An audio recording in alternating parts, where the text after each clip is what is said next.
Finally Android 15 update వచ్చేసింది. నేను Android 14 బీటాలో ఉండే, డైరెక్ట్ 15 అప్డేట్ కూడా వచ్చేసింది. 15లా కొత్త ఫీచర్స్ అయితే ఏం లేవు, అంటే బీటా యూజర్స్కి న్యూ ఫీచర్స్ ఏం కనిపించలేదు. ఇప్పుడు ప్రజెంట్ ఆండ్రాయిడ్ 15 యూజ్ చేసే వాళ్ళకి చాలా న్యూ ఫీచర్స్ వచ్చినాయి. ఇక్కడ మనం ఫస్ట్ అప్డేట్ చూద్దాము. ఈ అప్డేట్ ఇంటర్ఫేస్ కూడా 15తోనే వస్తుంది.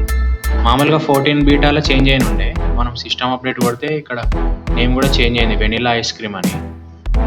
ఇక్కడ కూడా ఆండ్రాయిడ్ 15 అని రాలేదు, వెనిలా ఐస్ క్రీమ్ అని వచ్చింది. కానీ ఈస్టర్ ఎగ్ మాత్రం ఇంకా ఆండ్రాయిడ్ 14 ఉంది.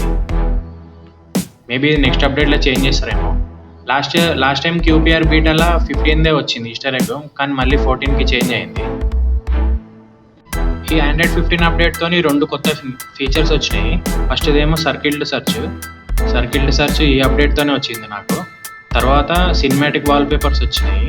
మనం ఏదైనా వాల్పేపర్ని సినిమాటిక్ సెట్ చేసుకోవచ్చు. దీని మీద ఆల్రెడీ వీడియో వేసిన, డిస్క్రిప్షన్లో లింక్ ఉంటుంది, చెక్ చేయొచ్చు మీరు. ఆండ్రాయిడ్ 15 అప్డేట్తోని న్యూ ఫీచర్స్ చూద్దాము. ఒక 2-3 అట్లా వచ్చినాయి. ఇప్పుడు మనకు సిస్టంలో ఇక్కడ సెక్యూరిటీ అండ్ ప్రైవసీ ఉంది కదా, ఇక్కడ సెల్యులర్ సెక్యూరిటీ అని కొత్త ఫీచర్ వచ్చింది. ఇది ఏమవుతుందంటే, ఒకవేళ మన సెల్యులర్ నెట్వర్క్ ప్రొవైడర్ కనుక ఇన్సెక్యూర్ ఉంటే మనకు నోటిఫికేషన్ ఇస్తుంది. ఎన్క్రిప్షన్ ఈరోజు చాలా ఇంపార్టెంట్ కదా, సో అందుకని ఈ ఫీచర్ ఇచ్చారు. ఇదైతే నేను ఇంకా టెస్ట్ చేయలేదు.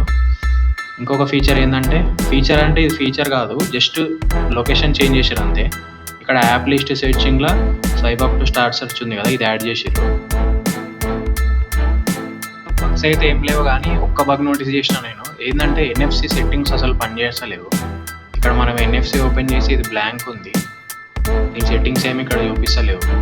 ఇది ఒకటే బగ్. ఇంకా ఫోన్ కొంచెం హీట్ అవుతుంది, మేబీ అది సమ్మర్ వల్లనా ఆర్ ఈ అప్డేట్ వల్లనా అర్థమైతే లేదు.